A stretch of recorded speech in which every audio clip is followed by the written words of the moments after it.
Dobro večer, poštovani gledalci. Na početku malo izvinjenje zato što smo okasnili nekih 10 minuta. Imali smo neke male tehničke probleme, a i nismo želeli da počnemo emisiju bez naših gostiju koji dolaze ne iz Niša, iz drugih gradova, a tema je vrlo zanimljiva. Vidjet ćete u toku emisije o čemu se radi. Mi smo najavili, ako se sećate, da će naši današnji gosti biti mladi reditelji Ivana Rajović i Boris Malagurski, koji će večeras u Nišu na Pravnom fakultetu od 19 sati predstaviti svoj zajednički dokumentarni film Pretpostavka pravde, koji se tiče suđenja za ubistvo francuskog navijača Brisa Tatona, koji je poginuo, koliko ima već? 3 godine. Dobro večer. Dobro večer. Borise, vi ste prvi put u Nišu posle, boga mi, dugo vremena. Posle 12 godina, da. Poslednji put sam bio na pripremama za takmičenje za tematike. Tu smo išli na Divljanu, smo išli, tamo smo bili jedno nedelju dana i od tada nisam bio u Nišu, mada je ovo divan grad. I po lepoti ga i pamtim. Ivana, povod vrlo konkretan. Naime, ovo je prva prezentacija filma Pretpostavka pravde u Nišu. Ajte, Boris je rekao da ćete vi voditi glavnu reč kada je reč o ovom filmu, a on će malo više o nekim svojim ranijim radovima. Pretpostavljam da je gledalcima poznato šta je sve Boris radio do sada, no ajmo da krenemo prvo od Pretpostavke pravde. Šta je bio vaš glavni motiv da se u dokumentarcu pozabavite ovom temom? Ja studiram pravo i kao neko ko se time bavi, bio mi jako interesantan ovaj slučaj sa te pravne tačke od samog početka, tako da sam i pratila ovo suđenje od početka i zainteresovala sam se, jer je dosta bilo medijski ispraćen ceo događaj, pa i suđenje, međutim samo sa jedne strane posmatrano i onda u razgovoru sa Borisom, kad smo shvatili da stvari nisu takve kao što su prikazane u medijima, smo odlučili da napravimo jedan dokumentarac gde ćemo sa jedne druge strane objektivnije posmatrati ceo taj događaj i suđenje koje je usledilo i tako smo odlučili da snimamo film. Inače, ovo ne samo da je prvi put u Nišu film, već i bilo gde južno od Beograda je prvi put film. Do sad je samo u Beogradu i Vojvodini bio prikazan. Aha, znači tako gledate na jugu Srbije? Pa ne, nego mislim, u svakom slučaju nekako nije bilo interesovanje čak ni za težinu lanaca ranije. Boris je uglavnom dobio nekako pozive iz Vojvodine, a eto sada, baš nam je drago što je Niš zainteresovan da se vidi ovaj film. Borise, vi ste se do sada uglavnom bavili nekim državnim problemima, pa kako ste ušli u ovu priču koja je opet u nekoliko drugačija od svega što ste do sada radili? Pa ja bih rekao da je i ovo državni problem na neki način, zato što imali smo slučaj da vidimo, imali smo priliku da vidimo jedan potpuno oskrnjen sudski proces gde pravda uopšte nije igrala ulogu u tome da li će neko biti osuđen ili ne, već jednostavno je tu politika umešala svoje prste i to svakako jeste državno pitanje postalo, što se može vidjeti iz filma Pretpostavka pravde.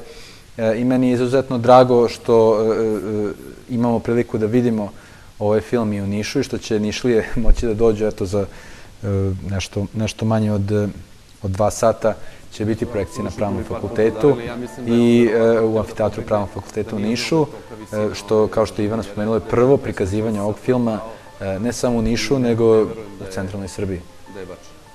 Evo vidimo i neke kadrove, to jest odlomke iz filma Pretpostavka pravde.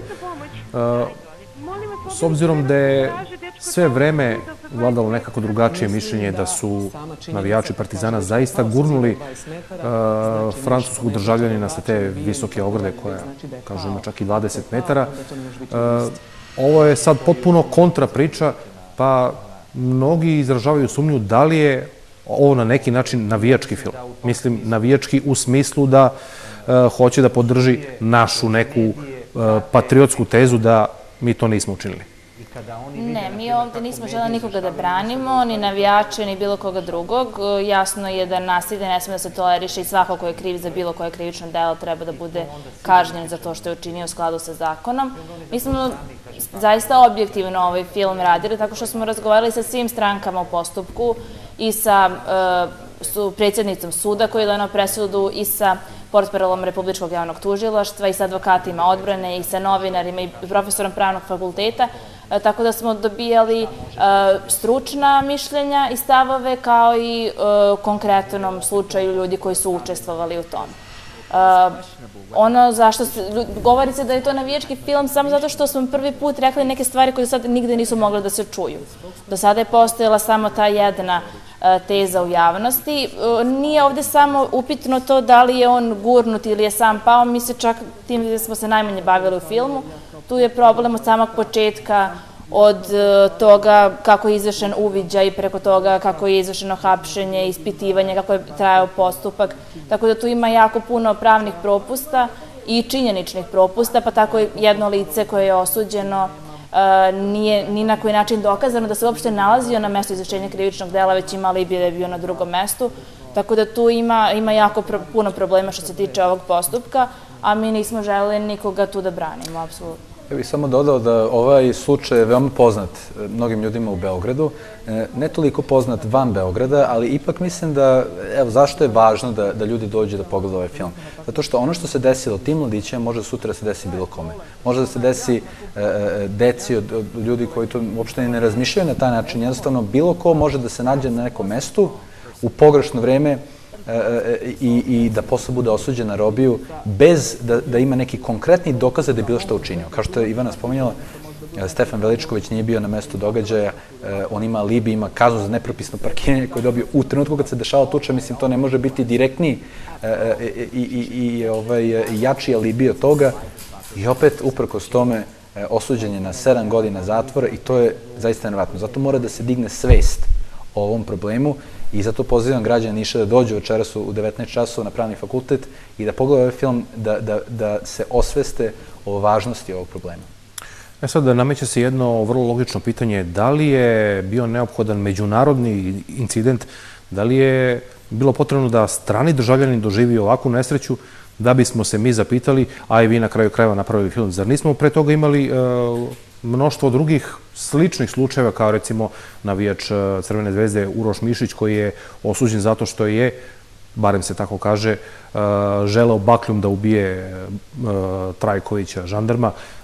Zar iz toga nismo mogli nešto da naučimo, već je bilo neophodno da nam neko iz Evrope udari packe zbog nečega što smo uradili? Izgleda da ovde i jeste problem što je u pitanju ispao međunarodni skandal jedan. Ovo nije ni prvi ni poslednji put da se desila navijačka tuča, da je tragično nastradao jedan navijač. Međutim, izgleda da je moralo, nažalost, da se desi da to bude jedan strani državljanin i tu se negde su se i promenile neke stvari. To je odmah drugačije posmatran ceo događaj, samim tim što je bio u pitanju strani državljanin. Čak i predsjednica veća na samom glavnom pretresu u jednom trenutku izjavila kako je ovo posebno jedan važan slučaj i posebno teško krivično delo je izgubljen jedan mladi život, pogotovo što je u pitanju strani državljanine. Znači, tu je apsolutno pogažena ustavna garancija da smo svi jednaki bez obzira na nacionalnu pripadnost, na državljanstvo i trebalo bi da svačiji život jednako vredi. Nažalost, ovde se desila ta tuča između navijača Partizana iz Beograda i Tuluza iz Francuske. Međutim, to opet nije prvi put da se dešavaju tuče između navijača različitih država. Takođe, malo posle toga su u Belgiji gostovali Partizan, pa i navijači Partizana su bili tamo, tako da je nekoliko navijača povređeno bilo u tom sukobu. Ali eto, ovaj slučaj je izazvao najveću medijsku pažnju od svih tih. Evo, Boris, i vi držite jedan primjerak DVD-a u ruci sa ovim filmom. Za one kojim slučajem ne mogu da stignu na Pravni fakultet, moći će da nađu ovaj DVD u prodaji. Ja se iskreno nadam da će ljudi moći da uskoro kupe ovaj film širom Srbije. Za sada to može da se kupi samo u Beogradu, u knjižari Margarita, u Majke Jevrosime, ali u Nišu trenutno je jedina mogućnost da se kupi ovaj DVD večeras na projekciji. Tako da, ako neko ne može da dođe, neka pošalje prijatelja da dođe, da kupi. Jedan disk košta 300 dinara. To je više u znak podrške našem radu, jer ovaj film nije podržala nijedna velika korporacija, nijedna velika produkcijska kuća. Ovaj film su finansirali donacije običnih ljudi koji su želeli jednostavno se čuje jedna drugačija priča. Tako da još jednom, ako je neko zainteresovan da pogleda film i da kupi DVD, u 19 časova na Pravnom fakultetu u Nišu može da dođe i posle filma će naravno bude diskusija gde ćemo Ivan i ja malo da prokomentarišemo ovu temu i naravno građani će moći da postave pitanje. Ivana, pošto ste student prava, pretpostavljam da je ovo bio veliki profesionalni izazov za vas. ova tema, uopšte film koji ste pravili. Kako su vaši profesori i kolege pravnici reagovali na vaš rad? Pa ovo je bilo meni zanimljivo pre svega što mi na fakultetu nemamo nikakvu praksu. Mi završimo fakultet da nismo bili u dodiru sa stvarno nekim suđenjem, nismo čak ušli u sudnicu i videli kako to izgleda, pa je meni ovo sa te strane bilo interesantno, a pogotovo nisam imala priliku na fakultetu da pogledam ni jedan pravnički film. Najveći kompliment koji sam ja dobila od nekih pravnika koji su pogledali film je da je on pravnički više nego neki mnogi drugi koji se bave isto pravnim temama. Jedan od profesora mojih sa fakulteta je i učestvovao u intervju i snimali smo ga u filmu i kad je prikazan u Beogradu na pravnom fakultetu bilo je preko 1000 ljudi prisutno u amfiteatru, to se stajalo, ljudi su sedeli po stepenicama, bilo je ogromno interesovanje i uglavnom su bile sve pozitivne kritike. Dobro, dakle, još jednom, za sve koji nisu upamtili, večeras, 19 sati, Amfiteatar Pravnog fakulteta, projekcija filma Pretpostavka pravde, a nakon toga razgovor sa rediteljima Ivanom Rajović i Borisom Malagurskim. Vredi pogledati, tako da svakako dođite ako ste u prilici. I samo da još spomenem, ako mogu, projekcija je organizovana od strane studentsko-učeničkog udruženja Ornas iz Niša i veoma smo zahvalni pre svega Igoru i svima ostalima iz te organizacije, što su prvi ljudi koji su nas doveli u Niš na projekciju ovog filma. Dakle, neko je morao da vas dovede, inače vam ne bi palo na pamet da dođete. Pa to je ono što često meni ljudi šalju poruke, ajde organizuj projekciju u Nišu, u Kragujevcu, ovamo, onamo. Ja kažem, hoću, ali ja prvo nemam nikakve kontakte, ja ne znam kako, ja se ne bavim organizovanjem projekcije, ni Ivana se ne bavi time, mi pravimo film. I svako ko nas pozove i kaže, evo imamo salu, hoćemo da prikažemo film, mi se odazovemo svakom pozivu i do sada smo svuda išli. Tako da, opet kažem, ako neko želi još jednu dodatnu projekciju ili u nekom drugom gradu da organizuje, mi smo uvek dobrodošli, svuda dođemo sa osmehom na licu i prikažemo film. Boris, ovo je vama ko zna koji već film po redu, ali svakako se od dosadašnjih radova izdvajaju 2 Težina lanaca i Kosovo možete li da zamislite. Šta je kao mladom čoveku vama bio motiv da krenete u filmografiju na takav način? Pre svega, dokumentarci nisu nimalo jednostavna stvar. Zahtevaju dosta analize, rada, truda, informacija, podataka. Svakako, to su teme koje sam ja istraživao i ranije, koje su me oduvek zanimale i s obzirom da me s druge strane i film zanima i studirao sam filmsku produkciju, to sam i završio u Vancouveru, u Kanadi, jednostavno sam hteo da spojim ta 2 interesovanja i da pravim filmove koji ne samo da će budu zabavni, već će da budu i društveno angažovani, u smislu da otkrijemo neke stvari koje možda do sada nismo znali, znači da taj istraživački rad prezentujem široj javnosti. Kosovo možete da zamislite i Težina lanaca su filme koji su ipak namenjeni zapadnoj publici. Znači, cilj je bio da se osvesti zapadna javnost o tome šta se zapravo desilo u Jugoslaviji, šta nam se dešava i dan danas.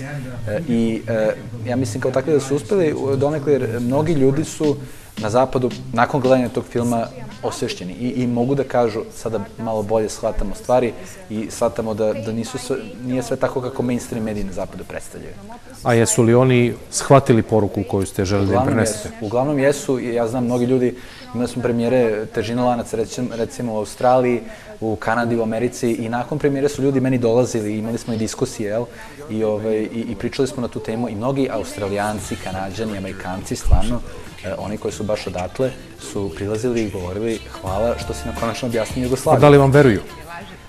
Veruju, zato što prvo, jedna veoma zanimljiva stvar je da ljudi, građani recimo Amerike, mnogo manje veruju svojim vlastima nego što mi verujemo Americi kada nešto govori. Ili što mi verujemo našim vlastima. Znači, u Americi su ljudi mnogo više sumnjičavi i mnogo više kritički analiziraju šta se dešava i kritikuju vlast kada nešto ne radi kako treba. I to je standardna praksa u skoro svim državama Zapadne Evrope. Jedino kod nas nekako fali nam taj kritički duh, odnosno fali nam taj kritički duh u smislu uticaja. Mi svi volimo da kritikujemo kafanija. Kad treba nešto da se preduzme i da nešto radimo, onda tu ućutimo, jel? To treba da se promeni kod nas. I ovaj film na neki način, i Težina lanaca i sada sledeće projekte na kojim radim, će stvarno imati za cilj da podstaknu ljude da nešto preduzmu. Evo, ovo je najava za nastavak Težine lanaca, odnosno Težinu lanaca 2. Kojom ćete se tematikom tu baviti? Da, Težina lanaca 2 će da nastavi tamo gde je prvi deo filma počeo. Analizirat će sve što se dešavalo od 2000. godine pa do danas, znači od privatizacije do zaduživanja, jednostavno sve što se dešavalo i da pokušamo da analiziramo uzroke problema u kojem se nalazimo. Ljudi danas žive dosta siromašni, ekonomska situacija je teška. Ljudi kukaju i ne žive onako kako bi žele da žive. Zato i vi vaše filmove pravite na bazi donacija. Baš tako, zato što, eto, do sada barem nismo dobili podršku nijedne producentske kuće, nijednog fonda, jednostavno zavisimo od običnih ljudi širom sveta koji žele da podrže ideju. I to je čak možda i bolje nego da dobijemo odjednom jednu ogromnu donaciju od nekog ko zna koga, nekog privatnika recimo koji kaže evo ti pare, ali da snimaš ovako kako ti mi kažemo. Ne. Ovako lepo imamo ideju, postavimo website i primamo donacije. Kome se dopadne ideja, bez neke želje da utiče na stvaranje filma, može da da donaciju. Evo, ja mogu i da spomenem da večeras u 19 na Pravnom fakultetu, kada bude projekcija novog filma Pretpostavka pravde, mi ćemo imati jednu kutiju za donacije.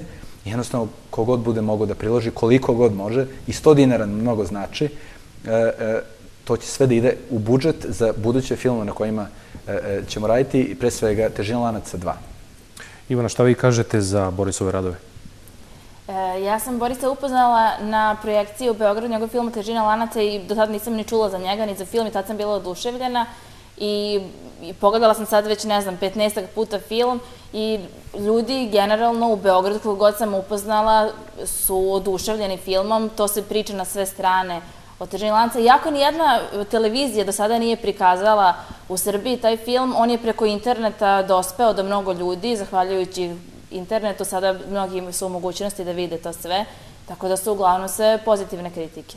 Ja moram da kažem da ja se sad radujem filmu o dokumentarnom u Beogradu koji Boris radi.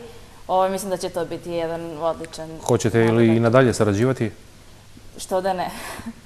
Svakako. Boris, uglavnom smo videli pohvale i pozitivne kritike na vaš račun, naravno i svega što ste do sada radili.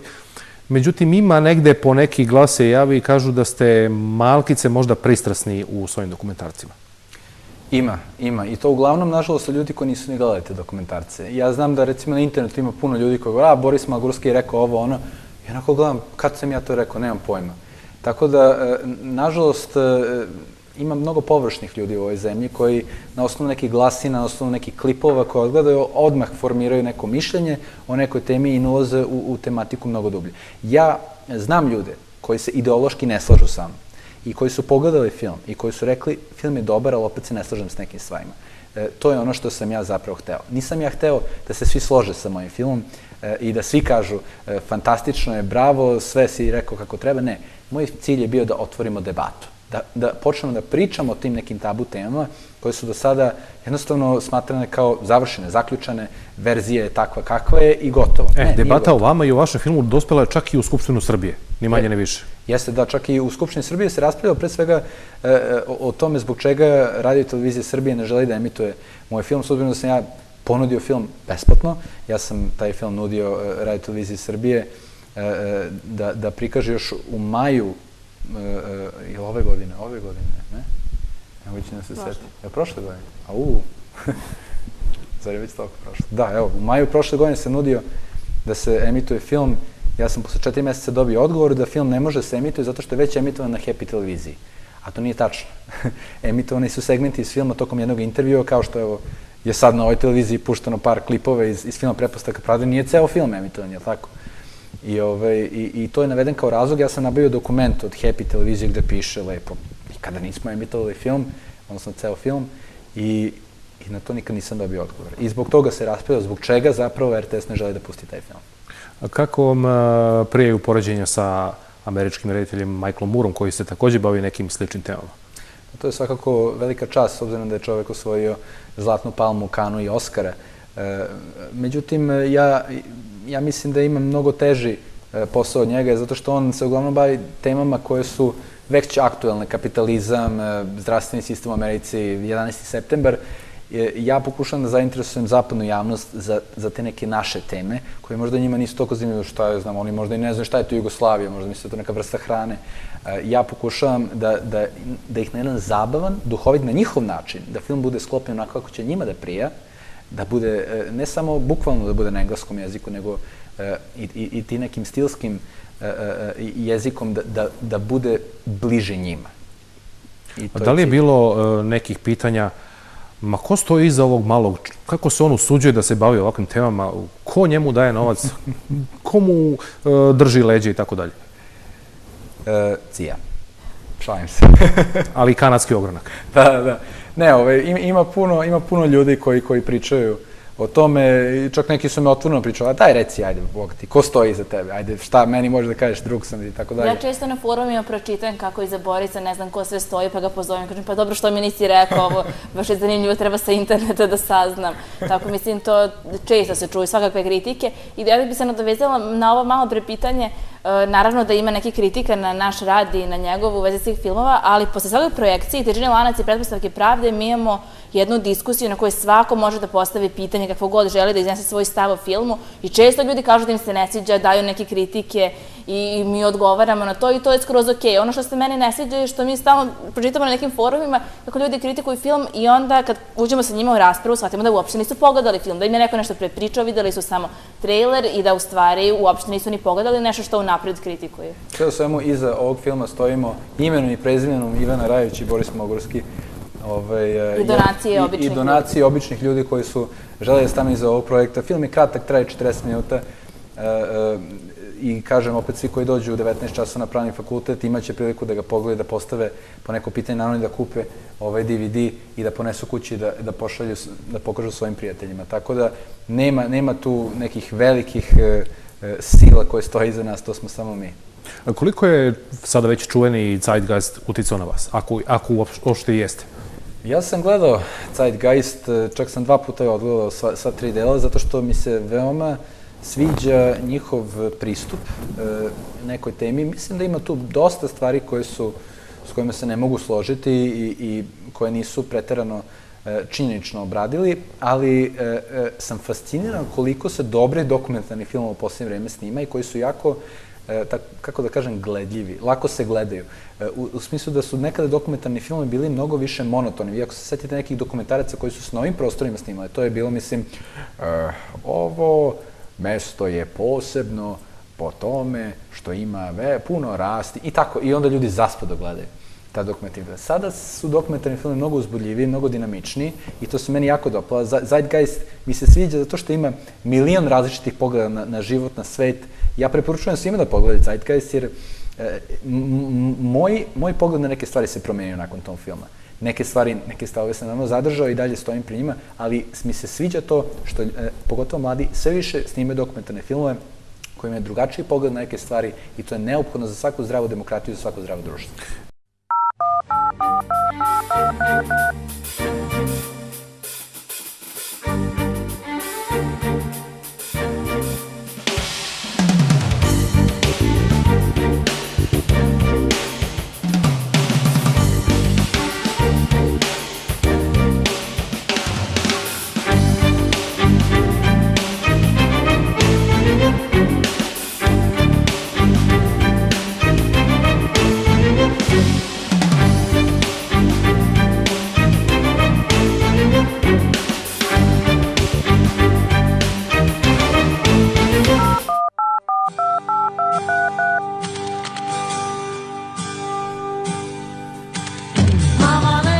Dobro večer, poštovani gledalci. Na početku malo izvinjenje zato što smo okasnili nekih 10 minuta.